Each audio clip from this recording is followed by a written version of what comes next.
N1 news speed news కి స్వాగతం.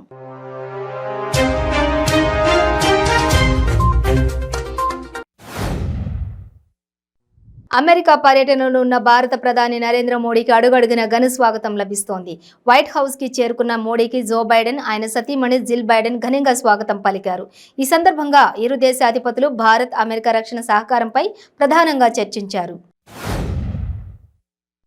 భార్యకు క్యాన్సర్ నిర్ధారణ కావడంతో దిక్కుతోచని స్థితిలో మనస్తాపంతో కుటుంబ సభ్యులు ఆత్మహత్య చేసుకుంది. కుమార్తెతో సహా దంపతులు చెట్టుకు ఊరేసుకున్నారు. ఈ విషాద ఘటన ఖమ్మం జిల్లా పెనుబల్లి మండలం కొత్త కారాయిగూడెంలో వెలుగు చూసింది.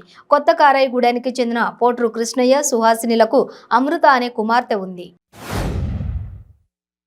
పేట్ బషీరాబాద్ పోలీస్ స్టేషన్ పరిధి మీనాక్షి కాలనీ రోడ్డు వద్ద కారు దగ్ధమైంది. సుచిత్రలో తనకు తెలిసిన వ్యక్తి నుంచి 1.80 లక్షలకు కారు కొనుగోలు చేసిన అల్వాలకు చెందిన యాదగిరి తన కుమారుడు కార్తీక్ కు కారును అప్పగించాడు. కారు డోరు వద్ద పొగలు రావడంతో అప్రమత్తమైన కార్తీక్ కారును రోడ్డు పక్కన నిలిపివేశాడు. Telangana state legal services authority ఆధ్వర్యంలో మహబూబాబాద్ కోర్టు ప్రాంగణంలో లీగల్ ఎయిడెడ్ డిఫెన్స్ కౌన్సిల్ కార్యాలయాన్ని హైకోర్టు ప్రధాన న్యాయమూర్తి జస్టిస్ ఉజ్జల్ బుయాన్, జస్టిస్ నవీన్ రావు మరియు జస్టిస్ తుకారాంజీ వర్చువల్గా ప్రారంభించారు.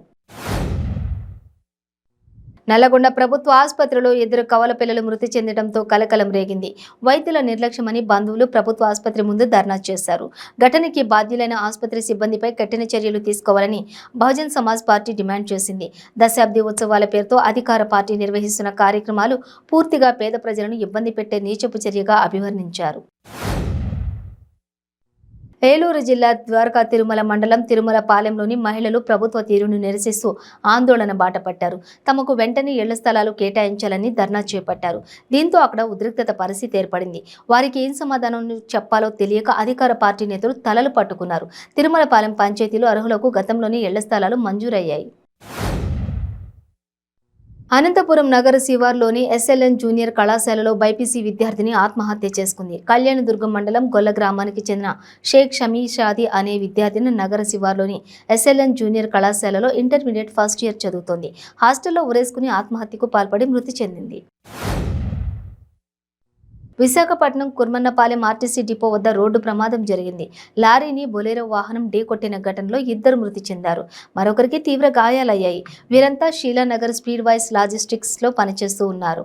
అచ్యుతాపురంలోని అభిజిత్ ఫైర్ ఎలాసిస్ కార్పొరేషన్ లోడింగ్ లో రిపేర్ చేయడానికి 11 గంటల ప్రాంతంలో 5గురు వెళ్లారు. గుంటూరు జిల్లాలోని Vellore institute of technology university విద్యార్థులు ఘర్షణకు దిగారు. యూనివర్సిటీ ప్రాంగణంలోనే సీనియర్లు, జూనియర్లు విడిపోయి కొట్టుకున్నారు. పరస్పరం దాడులు చేసుకున్నారు. ఈ ఘర్షణను ఆపేందుకు యూనివర్సిటీ సెక్యూరిటీ సిబ్బంది, మరికొందరు విద్యార్థులు యత్నించినప్పటికీ లాభం లేకుండా పోయింది. నల్లగొండ జిల్లా మాడ్గుల పోలీస్ స్టేషన్ ఎన్ఎస్యుఐ అధ్యక్షులు బాలమూరి వెంకట్ను సంగారెడ్డి ఎమ్మెల్యే జగ్గారెడ్డి పరామర్శించారు. విద్యార్థుల కోసం పోరాడుతున్న వెంకట్ని అరెస్ట్ చేసి ఇబ్బంది పెట్టడాన్ని తీవ్రంగా ఖండిస్తున్నానన్నారు. అరెస్ట్ చేసి ఓటరింగ్ రింగ్ రోడ్డుకి 69 కిలోమీటర్ల దూరంగా ఉన్న పోలీస్ స్టేషన్కి తీసుకొచ్చి పెట్టడం ఏంటి అని ప్రశ్నించారు. నిజామాబాద్ జిల్లా ఎడపల్లి మండలం అశోక్ సాగర్ లో పిల్లలతో సహా ఇద్దరక్క చెల్లెలు ఆత్మహత్యయత్నం చేశారు. చెరువులో దూకిన 5గురిలో స్థానికులు 4గురిని రక్షించారు. 5ఏళ్ల బాలుడు గల్లంతయ్యాడు. గజేత కళ్ల సాయంతో గాలింపు చర్యలు చేపట్టారు. రంగారెడ్డి జిల్లా రాజేంద్రనగర్ పోలీస్ స్టేషన్ పరిధిలోని బుద్వేల్ గ్రామం రజకవాడ బస్తీలో దారుణం జరిగింది. మద్యం మత్తులో మహిళలను వేధించడానికి వెళ్లిన వ్యక్తిని ఒక మహిళ రాడ్డుతో కొట్టి చంపేసింది. స్థానికుల సమాచారం మేరకు సంఘటనా స్థలానికి చేరుకున్న రాజేంద్రనగర్ పోలీసులు కేసు నమోదు చేసి దర్యాప్తు ప్రారంభించారు. అదే కడప నగరంలోని సంధ్యా సర్కిల్ నిత్యం వందలాది మంది జనం సంచారంతో రద్దీగా ఉంటుంది. అలాంటి ప్రాంతంలో శుక్రవారం ఉదయం జిమ్ముకు వెళ్లొస్తున్న శ్రీనివాసరెడ్డి అనే వైసీపీ కార్యకర్తను బురకా వేసుకుని వచ్చిన గుర్తు తెలియని దుండగులు దారుణంగా నరికి చంపారు. ముఖ్యమంత్రి సొంత జిల్లాలోనే పట్టపగలే ఈ దారుణం జరగడం కలకలం రేపింది. గ్లోబల్ స్టార్ రామ్ చరణ్ ఉపాసన తొలిసారిగా తల్లిదండ్రులైన సంగతి తెలిసిందే. జూన్ 20న ఉపాసన 12 ఆడ శిశువుకు జన్మనిచ్చారు. హైదరాబాద్లోని అపోలో ఆసుపత్రి నుంచి ఉపాసన డిశ్చార్జ్ అయ్యారు. రామ్ చరణ్, ఉపాసన దంపతులు తమ కలల పంట, ఆశల మణిదీపమైన చిన్నారిని చేతుల్లో పొదివి పట్టుకుని ఎనలేని సంతోషంతో ఆసుపత్రి నుండి ఇంటికి వెళ్లారు.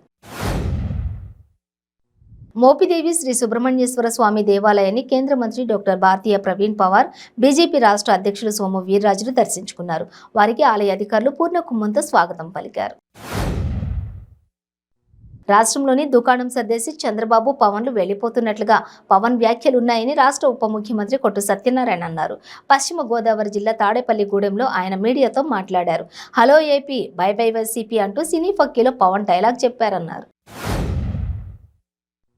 గంజాయి అక్రమంగా రవాణా చేస్తున్న ఇద్దరు వ్యక్తులను అదుపులోకి తీసుకుని వారి వద్ద నుండి 40,000 రూపాయలు విలువ చేసే 4 కేజీల గంజాయి స్వాధీనం చేసుకున్నట్లు special enforcement bureau CI Vijay Kumar తెలిపారు. తిరుపతి జిల్లా గూడూరు పట్టణంలోని ఎస్సీబీ కార్యాలయంలో అధికారులు అదుపులోకి తీసుకున్న వ్యక్తులను మరియు స్వాధీనం చేసుకున్న గంజాయిని మీడియా ముందు ప్రవేశపెట్టారు. బందరు ఓడరేవు నిర్మాణ పనులు శరవేగంగా జరుగుతున్నాయని స్థానిక ఎమ్మెల్యే మాజీ మంత్రి పేర్ని వెంకటరమయ్య అన్నారు. పసిపూడి గ్రామంలోని సముద్ర తీరాన జరుగుతున్న పోర్టు నిర్మాణ పనులను ఆయన మీడియా బృందంతో కలిసి పరిశీలించారు. పోర్టు నిర్మాణ పనులు ప్రారంభమైన గడిచిన నెల రోజుల్లోనే గణనీయమైన పురోగతి సాధించినట్లు తెలిపారు.